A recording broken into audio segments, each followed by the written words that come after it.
여러분 오늘도 잘 견디고 계십니까? 김명준의 뉴스파이터입니다. 어제 대통령 후보 TV 토론을 보면서 귀를 의심하신 분들, 아니 귀를 씻고 싶은 분들 많으셨죠. 특히 자녀와 함께 보신 분들은 자녀의 귀를 막고 싶으셨을 겁니다.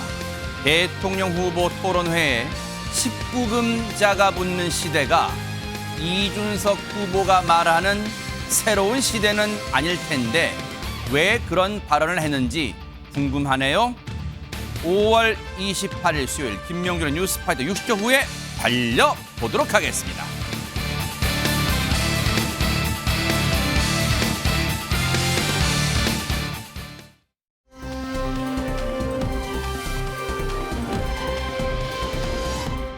그럼 이번 또 어느 나라로 가볼까요? 손정혜 변호사님. 네, 바로 미국입니다. 미국 플로리다주 한 마을에는요. 네. 원래 너무 귀엽기로 유명한 한 동물을 보고 사람들이 도망을 간다라고 하는데요. 네?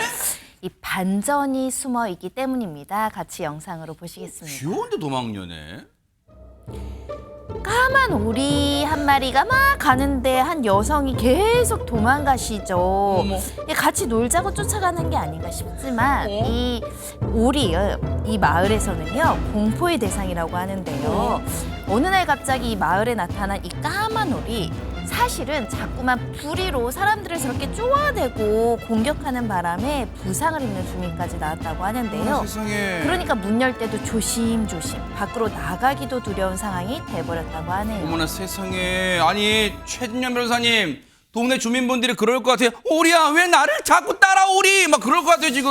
사실 MBN 근처 연못에서도 오리가 사는데 맞아 있어요. 예, 이 오리는 노사연 오리인데 이 플로리다 오리는 사연 많은 오리인 것 같아요. 왜 그러냐면은 갑자기 여기 나왔잖아요. 네. 자기가 살던 곳과 다른 환경에 오니까 쉽게 말하면 공격하려고 하는 것이 아니고 자기 방어 본능이 나타나면서 사람들을 공격하게 된 그런 어이없는 어떻게 보면 역설적인 상황이 됐는데요. 세상에. 사실 그렇게 되니까 옆에 있는 그 우리 주민들도 이건 어떡하지 했더니만 답이 있었습니다. 뭘까요? 야생동물 보호위원회에 구조를 문의했다고 합니다. 결국 야생오리다. 우리나라도 뭐 보면 서울 시내에 갑자기 고라니가 나타나고 하는 그런 부분 아니겠습니까? 네. 그래서 이거를 빨리 포획을 해서 이 살던 주거지로 보내주는 그런 작업을 시작했다고 하는데 네. 미담 결과 저도 한번 기다려 보겠습니다. 근데 사연을 쭉 듣고 보니까 안타까운 내용이 숨겨져 있어요. 왜냐하면 저 오리가 원래 살던 서식지에서 이탈했다는 거 아니에요. 그게 아마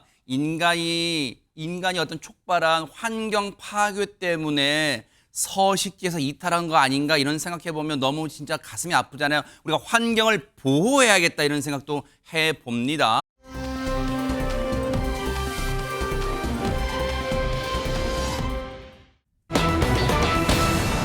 어머 대박 사건. 여러분 커피가 지금 저희가 잘못 쓴 거 아니에요. 5,000원이 아니라 500원. 근데 누가 이런 승부수를 던졌을까요? 영상으로 만나보시고 이어가 보도록 하겠습니다. 지금 가장 가슴 아픈 것은 가맹점주님들의 절박한 상황입니다. 가맹점주님들은 더본코리아의 동반자이자 가족 같은 분들입니다. 이미 발표한 긴급 지원 대책과 별도로 브랜드별로 전폭적인 지원 방안을 추가로 시행하겠습니다. 다시 새롭게 도전하는 더본코리아의 가맹점주님들을 따뜻하게 응원해 주시길 간곡히 부탁드립니다. 아니 우리가 익히 알고 있는 이름을 모르려고 해도 모를 수가 없는 백종원 대표인데, 아니 이담 아나운서, 백종원 대표랑 그럼 500원 커피 승부수랑 무슨 연관이 있어서 저희가 영상 보여드린 거예요? 차근차근 설명을 좀 해드릴게요. 네. 백종원 대표가 대표로 있는 더본코리아 측에서 아까 지금 얘기하신 것처럼 가맹점주들이 굉장히 힘들어하고 있는 상황이다. 여러 가지 논란 때문에. 그래, 많았죠. 네, 이런 상황이기 때문에 상생 지원책을 낸다. 그래서 이렇게 지원을 하겠다라고 밝혔었고요. 네. 2주 전쯤에 더본코리아의 뭐 고깃집이나 중국집 같은 브랜드들이 반값 행사를 한다고, 그랬었죠. 할인 행사를 한다고 또 전해드린 바가 있습니다. 네. 그때 고깃집이나 중국집은 있는데 왜 커피 전문점은 안 하냐라는 얘기들이 좀 있었어요. 아니 근데 그때 그 할인도 네. 그거 어떤 뭐 특정 요일에만 한다고 우리 뉴스파이터 호되게 한번 호통쳤잖아요. 네, 이거 뭐 장난하냐? 뭐 그런 그랬잖아요. 일이 네. 있었죠. 그래도 이제 할인 자체가 폭이 좀 컸기 때문에 네. 이렇게 또 커피 전문점도 좀 할인을 해야 되는 거 아니냐. 커피 전문점의 가맹점주들도 굉장히 힘든 시간을 보내고 있을 수도 있잖아요. 그래서 이런 이제 문의들이 있었고 커피 전문점 차례가 된 겁니다. 그래서 어제 더본코리아가 밝혔는데요. 어제부터 다음 달 12일까지 총 3회에 걸쳐서 네. 음료 할인 릴레이 프로모션을 한다는 거예요. 이번에도 메뉴가 정해져 있기는 합니다. 네. 일단 뭐 음료 할인되는 거 보시면 네. 아이스티에 이제 에스프레소 샷이 추가되는 아샤추라고요. 대표 그래 그렇게 메뉴가 말해요. 있는데 샤쭈 이렇게 해요. 어머, 네, 아샤추가 있는데 네. 그게 2,400원, 이제 1,000원 할인이 되고요. 어허. 카페라떼 같은 경우에는 이제 6월 5일부터 7월까지 다음 7일까지, 달이죠. 6월부터 7일까지. 7일까지 1,000원에 판다고 하고요. 와. 아까 우리 제목에 나왔던 것처럼 다음 달 10일부터 12일까지는 아메리카노가 500원에 네, 할인 판매를 한다고 해요. 근데 이게 뭐 사이즈가 다 적용되는 건 아니기 때문에 한번 확인을 해보셔야 될 것 같고요. 옵션 추가나 뭐 메뉴 변경도 안 된다고 합니다. 그리고 이달 말에 또 출시 예정인 신메뉴도 1,000원을 할인해서 판매를 할 예정이라고 합니다. 야, 일단 요 내용을 지금 저녁 준비하시다가 보시는 분들은 아싸 막 하실 것 같은데 하재근 평론가님 지금 저렇게 되면 지금 커피 맛이 아니라 꿀 맛이 되는 거 아니에요? 완전 대폭 할인 아니에요 이거 진짜? 그렇죠. 대폭 할인이거든요. 글자 그대로. 네. 지금 아메리카노 한 잔을 500원에 판다고 하니까 물론 뭐 계속은 아니고 일시가 정해져 있다고 네네. 하지만 분명히 이제 대폭 할인이라고 할 수가 있는 거고 그동안 이제 더본코리아 측에서 300억 원 규모의 그 예산을 마련해서 네. 가맹점들을 지원하겠다. 그래서 할인 행사를 하겠다라고 했었거든요. 네. 근데 기존에 그 할인한다고 하지 않았던 커피 전문점에서도 이렇게 하니까 네. 이게 기존 300억 원 예산 안에서 이렇게 하는 것인지 아니면 추가로 예산이 또 편성이 된 것인지 그건 아직 알려지지 않았는데 네. 더본코리아 측에서는 뭐라고 그랬냐면 네. 가맹점과의 동반 성장을 도모하고 소비자에게 차별화된 브랜드 경험을 제공하고자 이번 릴레이 프로모션을 기획했다. 대규모 상생 지원책의 일환으로 본사에서 모든 할인 및 홍보 비용을 전액 지원한다. 이렇게 밝혔습니다. 와, 아니 그러면 일단 들어보니까 최진문 교수님 저 모든 비용, 그러니까 커피 같은 거 다른 메뉴 말고 커피 같은 걸 2,000원짜리를 해당 브랜드 옆 길가에 다 많잖아요. 그거 백종원 씨가 운영하는 그거 뭔 다방. 근데 거기서 2,000원짜리 커피를 500원. 그러면 근데 그 비용을 본사에서 다 지원한다. 그러면 누이 좋고 매부 좋고 다 그런 거예요. 어떻게 된 겁니까? 그러니까 그렇게 긍정적으로 말씀하신 것처럼 이게 할인이 되니까 판매하는 뭐 예를 들어서 그 다방을 운영하는 분들 입장에서는 긍정적인 평가가 있고요. 네. 또 소비자들 입장에서도 긍정적으로 평가하는 부분이 있지만 반면에 또 여기에 대해서 문제를 제기하는 분들도 있습니다. 그래요? 양쪽 의견이 있는데요. 네. 첫 번째로 가격이 착하고 좋다. 이번 행사로 반등하는 계기가 됐으면 좋겠다는 의견이 있는가 하면 네. 또 한편에서는 일하는 직원들만 불쌍. 왜냐하면 사람들이 엄청나게 몰리지 않겠어요? 그러겠네요. 그럴 가능성이 있고 상생이 아니라 생존 경쟁이다 이거는. 그리고 주변 상권은 다 죽으라는 건가? 즉 이게 무슨 말이냐면 옆에 있는 다른 커피 판매점들 있잖아요. 이런 판매점들은 이제 어쩔 수 없이 또 손님을 뺏기는 상황이 되지 않겠습니까? 그러겠네요. 그러다 보니까 여기에 대한 불만 소리도 커지고 있는 상황입니다. 근데 진짜 제가 생각이 짧았던 게 최진문 교수님의 얘기 듣고 보니까 최진영 변호사님 진짜 다른 건 모르겠지만 특히 두 가지 점. 해당 매장의 직원분들은 몰려든 손님이 빨리 줘주세요. 아까부터 주문했지 언제까지 기다리는 거 지금. 죄송합니다. 지금 만들고 있습니다. 아마 그럴 거 뻔할 것 같고 주변 상권들도 아니 뭐예요? 이거 공정 경쟁하자는 거예요. 뭡니까? 막 그럴 것 같아요, 진짜. 그렇습니다. 말씀하신 것처럼 이런 게 그 경쟁 사업자 배제라고 해서 공정거래법상의 규정이 딱 있습니다. 아마 들어보셨을 겁니다. 아마 수능 준비하시는 분들도 아실 텐데 유인연매 그 고객을 꼬드기기 위해서 아주 지나치게 싸게 파는 것을 유인연매라고 하죠. 그런데 이게 계속적으로 하느냐 아니면 일시적으로 하느냐 이거에 따라서 처벌되거나 규제 대상이 될 수도 있고 아닐 수도 있는데 말씀드린 것처럼 주범 경쟁업체 같은 경우에는 갑자기 매출이 그쪽으로 쭉 가고 우리는 그냥 빈털털이 되는 건 아니겠습니까? 그럴 경우에 법적으로 만약에 대응을 한다면 이 경우에 이른바 유인연매 유인연매 행위 중지 가처분 실행 가처분 이런 소송도 사실은 할 수가 있습니다. 다만 그것이 계속적이냐 일시적이냐 이런 부분이 상당히 중요한 것 같은데요. 아까 봤더니만 이담 아나운서 말씀하신 것처럼 뭐 6월 5일부터 7일 뭐 이런 식으로 단기간 이렇게 된다고 하면 그것이 위법이라고 보기는 어렵죠. 보통 계속적이냐 아니면 일시적이냐 이런 기준은 통상적으로 보면은 한 일주일 이상이 되느냐 이런 것을 기준으로 하는데 아마 그런 부분도 내부적인 법률적인 그 자문을 거친 것으로 미뤄 짐작됩니다. 하지만 품목별로 그런 식으로 계속하면은 사실상 상당히 긴 기간 동안 이와 같은 할인 판매를 하기 때문에 주변에 있는 이 동종 경쟁 카페 입장에서는 한번 법적 대응도 고민해 볼 수 있을 만한 부분이 있어 보입니다. 그리고 아울러 그런 생각도 들어요. 물론 백종원 대표가 그동안 할인 품목에서는 빠져있던 제외돼 있던 이 커피, 백종원 씨가 더본코리아가 운영하는 그 커피 전문점의 커피 품목도 이번 뒤늦게 할인 대상에 이제 포함시켰지만 이 한참 돌아선 소비자들의 마음이 할인을 한다고 순식간에 돌아올지는 차분하게 한번 지켜볼 일이에요. 과연 이번 일을 계기로 이번 정말 승부수가 될지 아니면 시큰둥한 반응이 계속될지는 한번 지켜보도록 하겠습니다.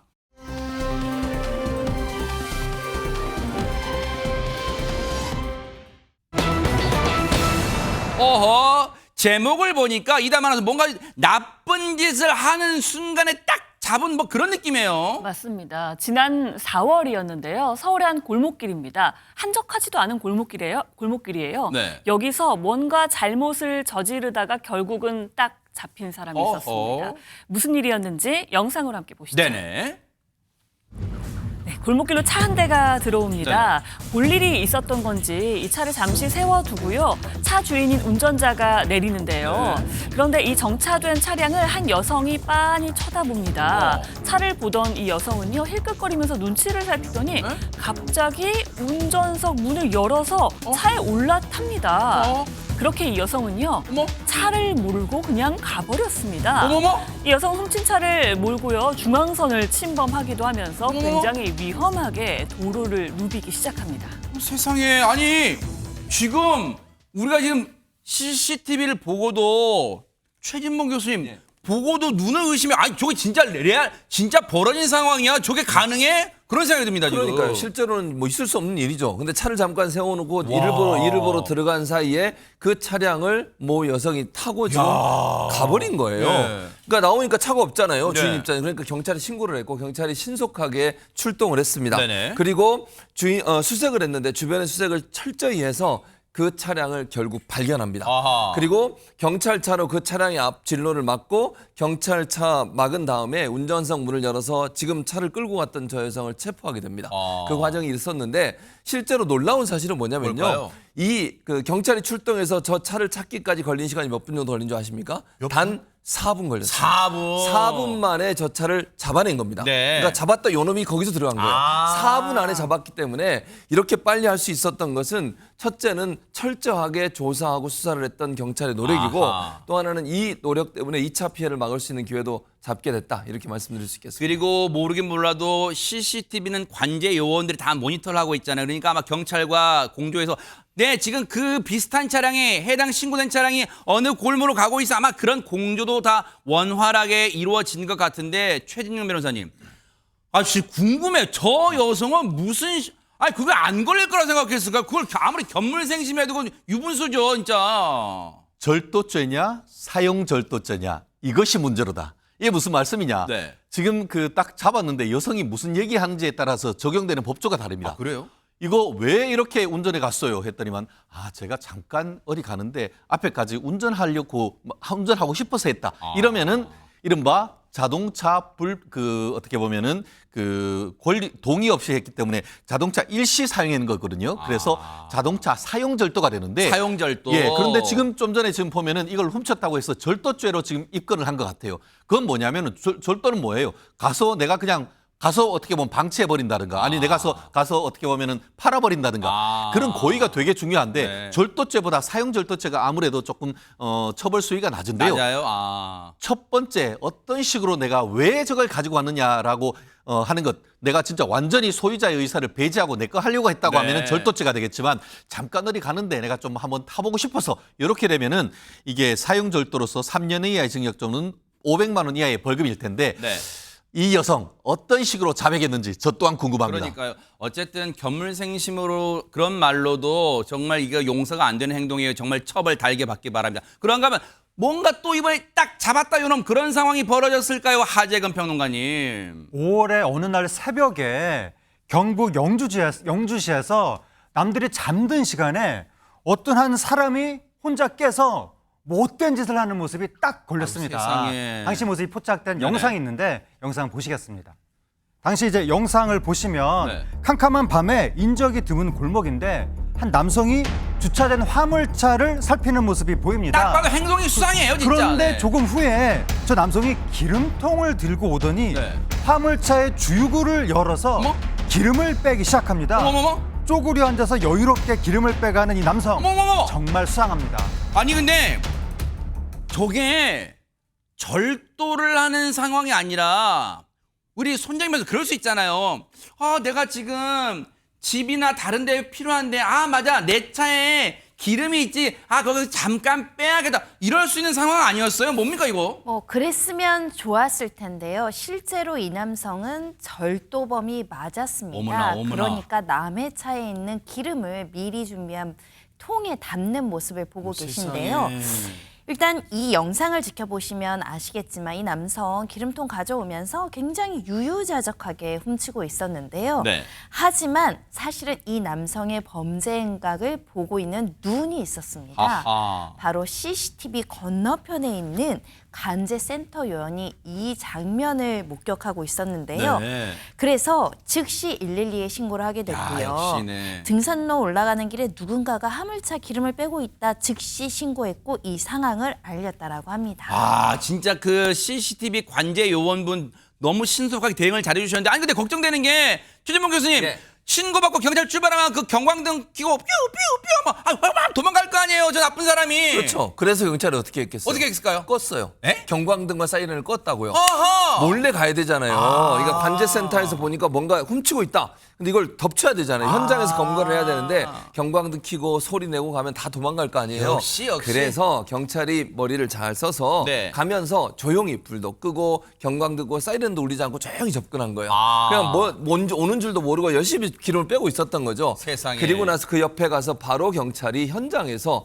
훔치고 있는 사람을 검거할 수 있었습니다. 야, 어쨌든 저 영상 보면서 많은 분들이 어머 화물차는 옆에 주유구 그냥 이 뚜껑 열면 열리나 보다 할 텐데 그런 정말 나쁜 생각하지 마시기 바랍니다. 어쨌든 그리고 화물 차주분들도 조금 더 뭔가 관리, 이 주유구 관리에 좀 신경 쓰는 그런 방안도 생각해 보실 필요가 있지 않나 이런 생각해 봅니다.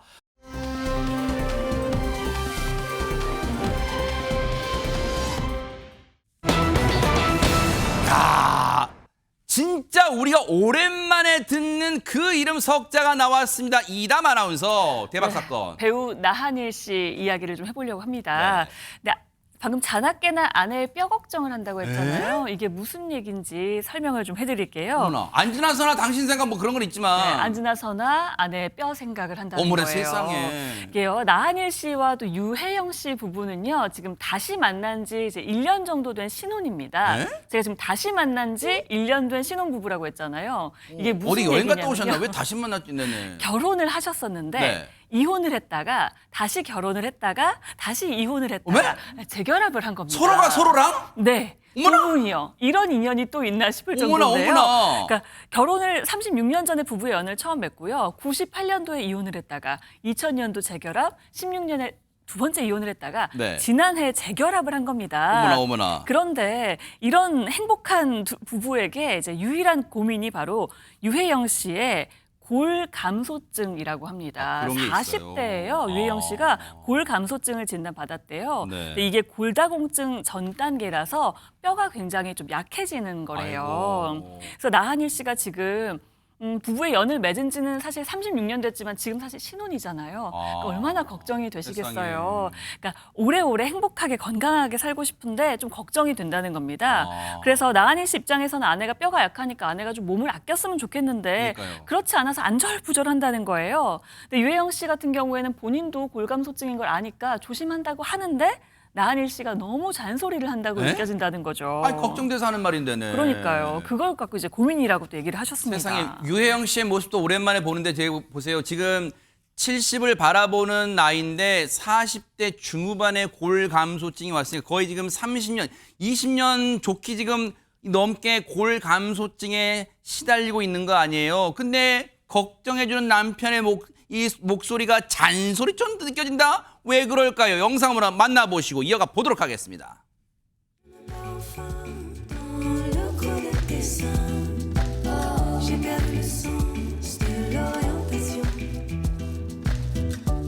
이 사람 왜 이렇게 말을 안 듣나 그래. 맞아. 아, 잠깐만. 이러다 떨어지면 어떡하지? 나 헛디뎌가지고. 이리 와. 잠깐만. 내가 할 테니까. 아, 잠깐 요것만 끼는 거 아, 왜 알아? 이렇게 말을 안 들으세요?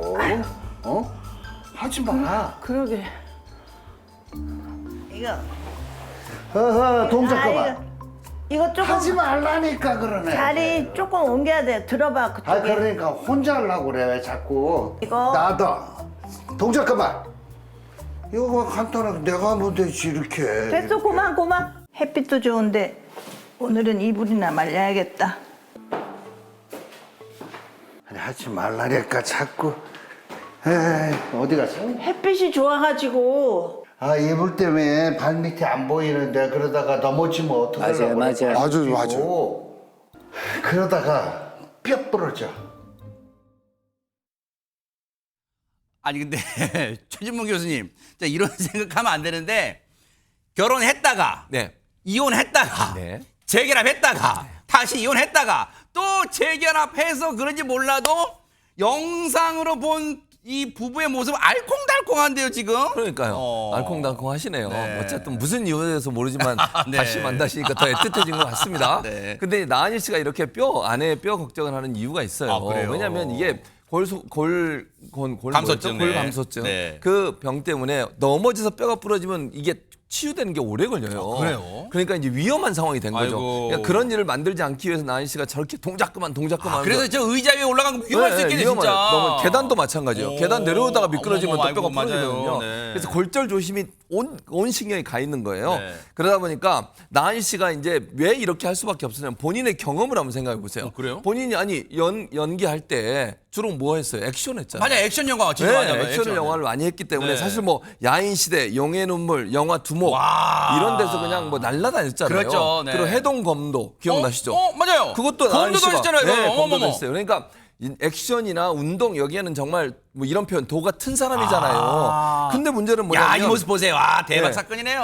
그때 네. 그 당시에는 무술 유단자였고 대단한 육체적으로 정말 능력 있는 사람이었잖아요. 아하. 근데 그러다 보니까 어깨뼈, 갈비뼈, 발목뼈 양쪽이 다 부러지는 경험을 다 한 거예요. 세상에. 액션은 예전에는 또 엑스트라 쓰기보다는 본인이 직접 하는 본인 게 진짜 그 많잖아요. 대역 없이 하잖아요, 대역 없이, 네. 그러다 보니까 많이 다치는 경우들은 많고 그때마다 회복하는데 힘들었던 경험이 있는 거예요. 아. 그러니까 본인 입장에서 뼈가 얼마나 중요한지를 잘 알고 있기 때문에 네. 특히 아내가 질병을 같이 앓고 있는 상태에서 만약에 뼈가 부러질 경우에 회복되기가 너무 어렵다는 생각을 하니까 어떻게든지 뼈를 다치지 않게 하기 위해서 네. 온 신경을 곤두세우고 지금 아내를 지키고 있는 상황인 거죠. 야, 전성기 때 나니엘 씨 뭐 잘생겼네요, 진짜. 그런데 진짜 나니엘 씨 물론 멋진 배우였지만 무도인이기도 하잖아요. 그 화려한 무술 액션 안 볼 수가 없겠죠? 같이 한번 보시고 이어가 보도록 하겠습니다.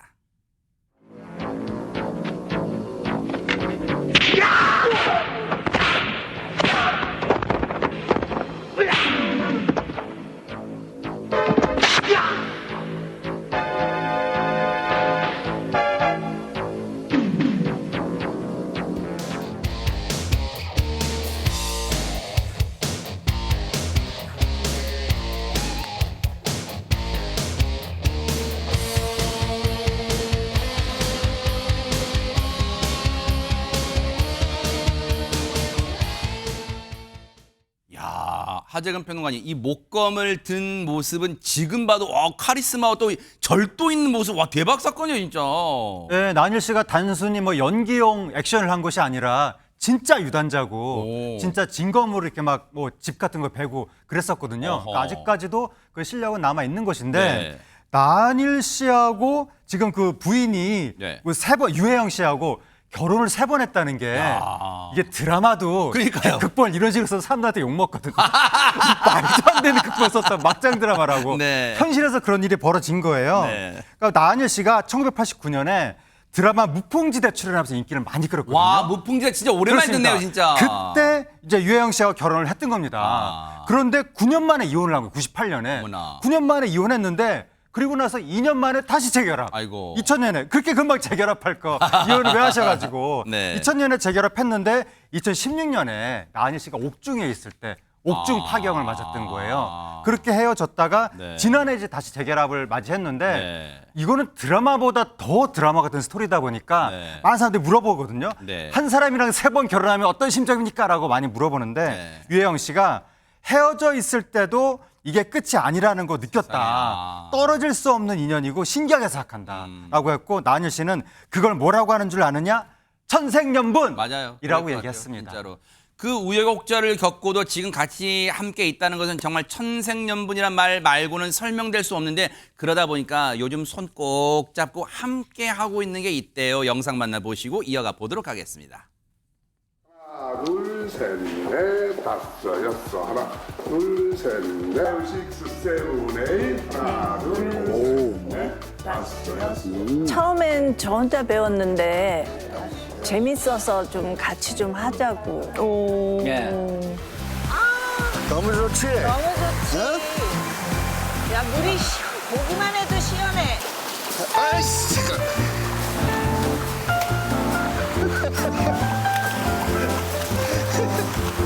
이런데 이제 자주 오자. 어? 너무 좋지?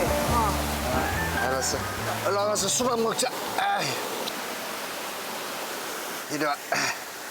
저걸 안 갖고 왔어. 어떻게? 칼을 깜빡했어.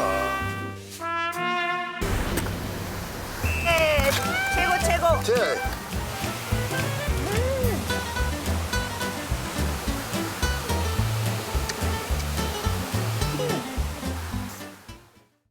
다 계획된 거네요. 힘 자랑하시려고 일부러 과일 안 갖고 오신 거죠. 어쨌든 두 분이 알콩달콩 지금도 귀엽게 사시는 모습 아마 오랜만에 보신 시청자분들도 흐뭇하게 보셨을 것 같습니다. 앞으로도 멋진 생활 또 기대해 보도록 하겠습니다.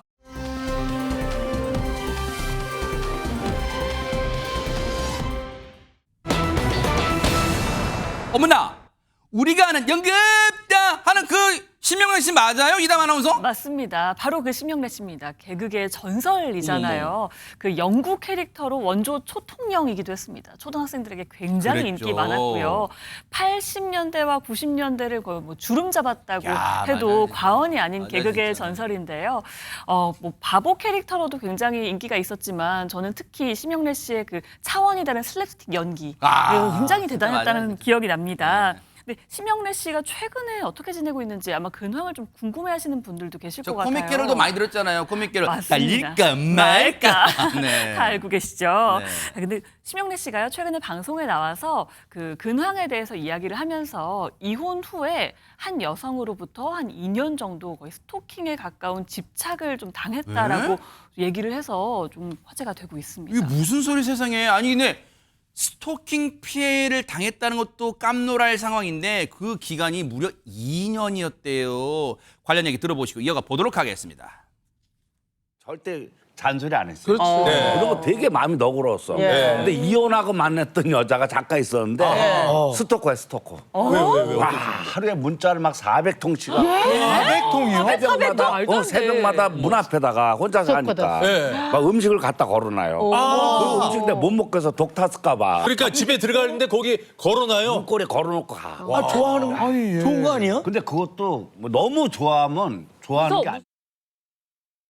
혹시요 최진영 변호사님 제가 무지한 건지는 모르겠지만 지금 이 내용만 놓고 보면 시청자분들도 아니 지금 다른 출연자분들 얘기처럼 저거 너무 이 자랑하려고 하는 얘기 아니야? 누군가한테 관심 받고 있다, 사랑받고 있다, 음식을 걸어놓고 하는데 자랑이 아니야? 혹시 이렇게 오해하실까요? 어떻습니까? 우리 심영래 선생님 저한테 전화 한 통 주시지. 왜요? 이건 법률적으로 이른바 스토킹 처벌에 관한 법률 명백하게 위반되는 것이다 그래요? 라고 볼 것 같습니다.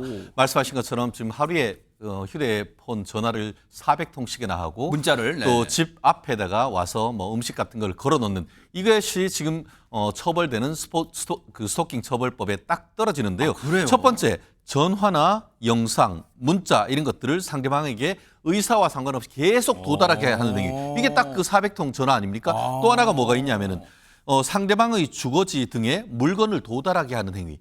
이 또한 지금 스토킹 처벌법의 대상이 됩니다. 보통은 남자가 여자한테 짝사랑하는 것을 넘어서 이런 일들이 있는데 거꾸로 지금 심영래 씨 같은 경우에는 그런 일을 당했는데요. 네. 이렇게 할 경우에는 3년 이하의 징역 또는 3천만 원 이하의 벌금에 처해질 수 있는 상당히 중한 죄입니다. 세상에. 그리고 이런 상황 속에서 경찰에 신고를 하면은 잠정 조치로 경우에 따라서는 100m 이내의 접근 금지 뭐 이런 것도 할 수 있는 네. 상당히 법률적으로 문제가 되는 부분이었는데 아마 심영래 씨 그러한 굴레를 지금 지나가서 저렇게 쉽게 얘기할 수 있지만 그 당시에는 상당히 큰 스트레스가 였지 않을까. 그러니까요. 그러니까 그래 뭐라고 해요. 앞에 음식 걸어놨는데 그거 못 먹었다는 거 아닙니까? 왜? 혹시나 독을 탔을까. 아유 세상에. 어떻게 보면 이런 일은 절대 있어서는 안 됩니다. 맞아요. 왜 안 그러겠어요? 진짜 그냥 2달도 아니고 2년 동안 이런 일을 겪다 보니까 얼마나 심적 고통이 컸을까 그런 생각도 드는데 근데 심영래 씨 얘기를 듣다 보니까 손정혜 변호사님 시청자분들이 이혼했었어? 또 그러실 것 같아요. 그렇습니다. 심영래 씨 92년경에 이제 결혼을 했고 슬아의 딸도 있었습니다. 10살 어린 아내와 함께 살다가 2011년에 이제 협의 이혼을 하게 됐는데요. 왜 이혼을 하게 됐는지에 대해서는 심영래 씨가 스스로 방송에서 나와서 이야기하신 게 있어요. 그러니까 사실은 전성기 시절 돌연 영화 감독으로 전향했었잖아요. 그랬죠. 그래서 각종의 사업을 하면서 영화 촬영도 해야 되고 하다 보니 바쁜 일정으로 집에 잘 들어가지 못했다라고 하고요.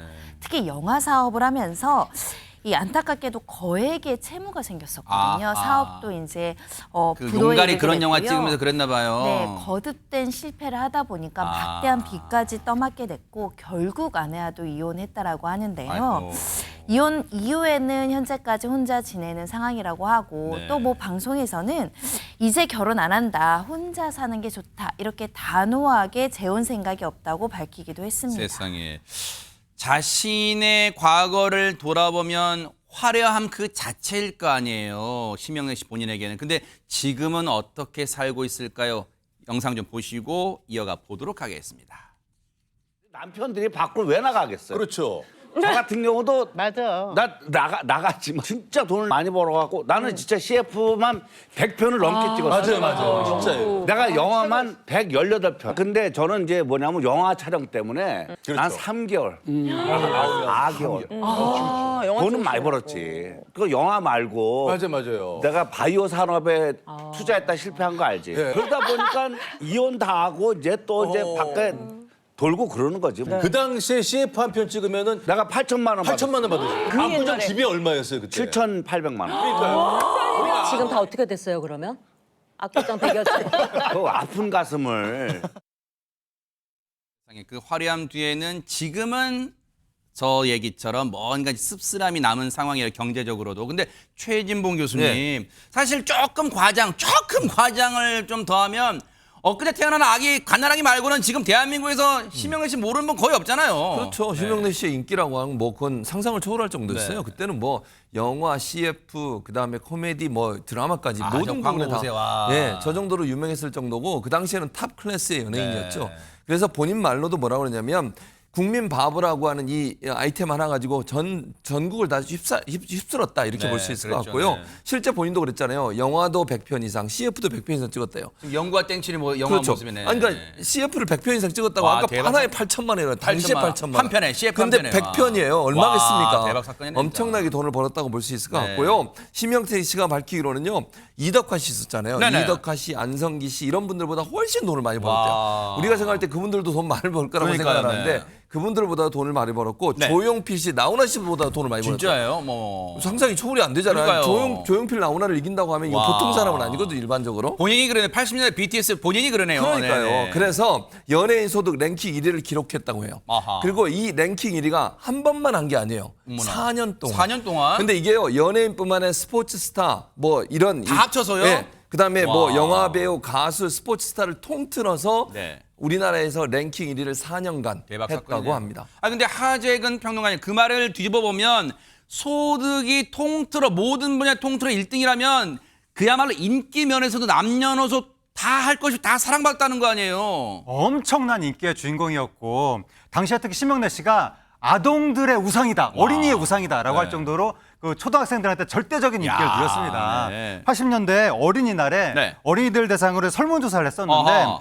제일 좋아하는 위인이 누구냐? 네. 거기서 1위가 세종대왕, 야. 2위가 이순신 장군인데 네. 3위가 네. 심영래 씨. 진짜예요? 나왔습니다. 설마. 4위가 에디슨, 5위가 퀴리 부인. 대박 사건. 동서양의 위인들 사이에 심영래 씨가 딱 하고 자리하고 있었던 거예요. 야, 이거 국위선양이라 해야 될지 어떻게 대박 사건인데 에디슨을 이겼어, 에디슨을. 네. 그 정도로 대위인 어린이들한테 인기를 끌었는데 네. 어린이한테뿐만이 아니라 네. 여성들한테도 인기를 끌어서 그래요? 당시에 심영래 씨가 결혼하고 싶은 남자 1위에 꼽히기도 했다고 합니다. 이야. 그래서 이경혜 씨 말에 따르면 당시에 중매인들이 그 심영래 씨 찾아서 방송국까지 왔었다라고 네. 하고 워낙에 이제 심영래 씨가 존재감이 엄청나다 보니까 팽현숙 씨하고 박미선 씨가 코미디언하고 결혼했잖아요. 아하. 집안에 그걸 얘기할 때 네. 그 팽현숙 씨, 박미선 씨 부모님들이 아니 이왕 코미디언하고 결혼할 거면 심영래랑 하지 왜 다른 사람이랑 하느냐.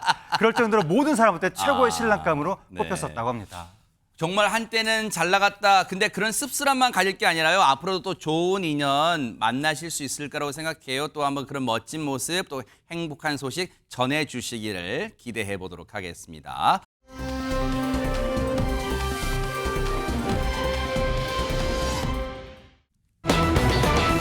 어제 대선 후보 TV 토론 마지막 토론이었는데요. 어제 보시면서 와 귀를 의심하신 분들 많으실 거예요. 이런 얘기가 나왔어요. 영상 보시고 이어가 보도록 하겠습니다. 올해 4월에 고등학교에서 이제 폭력 사건이 발생했는데요. 가해자가 피해자에게 했던 욕설인데 너희 어머니의 뭐 이런 얘기를 했다는데 이재명 후보 욕설을 보고 따라하는 거 아니겠습니까? 일단은 저의 부족함에 대해서는 그간에 수차 사과 말씀을 드렸고 뭐 다시 사과드리겠습니다. 그리고 그 말은 제가 한 말이 아니고 우리 형님이 어머니한테 한 말인데 그런 소리 하는 걸 왜 안 말랐느냐라고 제가 좀 과하게 표현한 것이었다는 설명을 좀 드립니다. 만약에 어떤 사람이 여성에 대해 가지고 얘기할 때 여성의 어떤 이런 얘기를 했다 그러면 이거는 여성 혐오에 해당합니까? 아닙니까? 그건 뭐 답변하지 않겠습니다.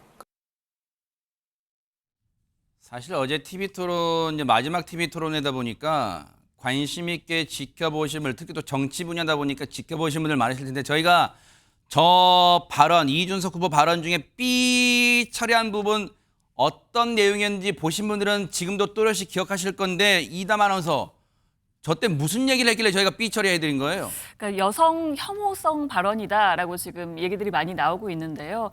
여성의 어떤 신체 부위와 관련한 발언들을 소개를 한 겁니다. 근데 이준석 후보가 이재명 후보를 저격하려고 저런 발언들을 얘기를 한 거였거든요. 이재명 후보가 이제 과거에 형수에게 욕설을 했던 내용과 관련된 이야기라든지 또 네. 이재명 후보의 아들이 과거 작성한 것으로 추정되는 온라인 댓글 관련한 내용을 얘기를 한 겁니다.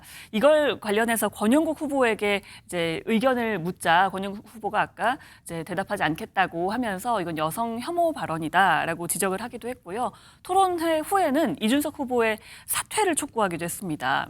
이준석 후보는요, 원래 표현은 더 강하다. 그러니까 원래 표현에 비해서 이제 공공방송이기 때문에 정제를 했고 이거에 대해서 의견을 물었는데 두 후보 모두 이 의견에 대해서 전혀 얘기하지 않았다. 평가를 피했다라고 이야기를 하면서요. 본인의 진영 내 문제에 대해서는 뭐 회피하고 또 침묵하는 게 위선이다라는 거를 지적하지 않을 수 없었다라고 이야기하기도 했습니다. 그러면서 이준석 후보가 홍준표 전 시장을 또 언급하기도 했어요. 홍준표 전 시장이 2017년 대선 당시 후보일 때 돼지발정제 관련해서 표현이 논란이 됐을 때 그걸 부적절하다라고 인정하면서 공식적으로 해명하고 사과했다라면서 좀 차이가 있다라고 이야기하기도 했습니다. 앞서도 말씀드렸지만 저 발언을 도저히 방송에서는 저희가 틀어질 수 없어서 삐처리했어요. 아마 보신 분들은 생방송이었다 보니까 저걸 삐처리 못하잖아요. 생방송 때는. 아마 귀를 의심하셨을 거예요. 근데 어제 저 토론 있고 나서 정치권이 발칵 뒤집혔어요. 일단 그 비판 목소리 먼저 들어보시고 이어가 보도록 하겠습니다. 아이들까지 지켜보고 있는 그 생방송으로 진행되는 그 토론 현장에서 차마 이 자리에서조차도 입에 담기 어려운 발언을 꺼내면서 저열한 언어 폭력을 행사한 거에 대해서는 이준석 후보의 그 폭력 행위에 대해서는 도저히 용납할 수가 없는 것이 아니냐 근데 오늘 뭐 입장을 내면서 또 뻔뻔하게 얘기를 해놨더라고요. 그 후한무치가 곧 젊음은 아닙니다. 만약에 이준석 후보가 저한테 말씀드렸던 것처럼 이준석 후보가 제 옆에 있었으면 혼났을 거란 말씀을 되돌려드리고 싶습니다. 다만 이준석 후보를 비판하기 이전에 그 발언을 먼저 했던 분들도 먼저 비판을 받아야 되는 거 아닌가에 대한 생각이 있습니다. 일단은 최진영 변호사님께 여쭤볼게요. 한 40초 말씀해 주시고 다른 분들도 의견 드려야 되니까. 왜 그랬을까요? 왜 저런 발언을 했을까요? 저게 무슨 저기 나름 승부수에 뭐예요? 저 뭡니까? 결론적으로 얘기했을 때에 여성 인권, 여성 어떤 그 인권과 관련되는 부분을 강조하면서 이른바 좌파의 이중성을 지금 얘기하려고 했던 그런 의도인 것은 같습니다. 무슨 말씀이냐면은 사실상 지금 특히 뭐 여러 가지 얘기가 있습니다만 이재명 후보의 자녀가 어떤 그 인터넷 사이트에 올린 글 그런 부분과 관련해 가지고 이걸 우회적으로 질타를 하면서 이 부분을 얘기를 하면서 그에 대한 어떤 여성 인권을 침해하는 발언이기 때문에 그거에 대해서 좌파 내지는 지금 권영국 후보의 생각을 묻는 식으로 해서 돌려치기 하는 건 아니겠습니까? 근데 저는 그렇게 생각합니다. 권영국 후보라든가 아니면 이재명 후보가 바르게 답을 안 하시더라고요. 오히려 이럴 때에 그런 얘기가 어딨냐라고 하면서 여성 인권은 강하게 보호해야 된다. 그런데 이런 TV 토론에서 그렇게 직접적으로 묻는 것은 오히려 여성 인권을 어떻게 말은 보호한다고 하지만 오히려 침해하는 것이 아니냐. 그렇기 때문에 부적절하다라고 해서 명확한 의견을 얘기를 했다라고 하면은 이런 오히려 이준석 후보가 어떻게 뭐 더 이상 할 말이 없었을 텐데 지금 이렇게 논란이 되면서 오히려 이준석 후보로서는 본인이 공격을 했는데 본전도 못 찾는 그런 상황이 된 것 같습니다. 일단 논란이 커지니까 이준석 후보가 입장을 밝혔어요. 그 내용 마저 듣고 이어가 보도록 하겠습니다. 원래 무슨 발언인지는 인터넷을 통해서 확인하신 분들이 많을 겁니다. 그런데 그 발언을 사실 제가 어떻게 순화해서 표현해야 될지를 저는 솔직히 알지 못합니다. 그리고 유권자들에게 사과하실 수 없어요? 질의응답 중이니까 나중에 죄송합니다. 예, 그 발언을 어떻게 순화해야 될지에 대해 가지고 다른 제안이 있다면은 제가 고민해 보겠지만은 그것은 실제로 그 발언을 제가 그대로 옮겨서 전하는 것이기 때문에 그것은 뭐 다른 방법이 없다 이렇게 생각합니다. 물론 그것을 보시면서 불편한 국민들이 있을 수 있다는 것은 저도 알고 있었고 그리고 그에 대해 가지고는 제가 심심한 사과를 하겠습니다. 하지만 제 입장에 봤을 때는 그것은 그런 언행이 만약에 사실이라고 한다면은 그것은 충분히 검증이 필요한 사안이다 이렇게 보고 있습니다. 지금 손정희 변호사님 이준석 후보의 태도 보면 얼굴에 뭐 위축되거나 그런 게 없어요.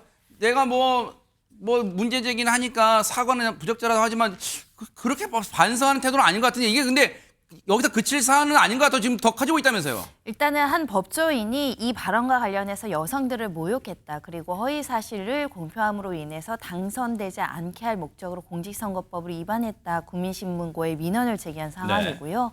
한 시민단체에서도 지금 언어적으로 성폭력을 했고 국민을 모독했다. 그리고 아이들이 보는 방송이었기 때문에 정서적으로 아동을 학대했다라고 경찰에 이제 고발하겠다. 이렇게 입장을 밝히는 만큼 법적으로도 지금 공방이 이어지고 있습니다. 오늘이 이제 대선 6일 남았어요. 여론조사 공표 금지 기간인데 과연 저 발언이 남은 기간의 표심에 엄청난 파괴력으로 작용할지는 지켜보도록 하겠습니다.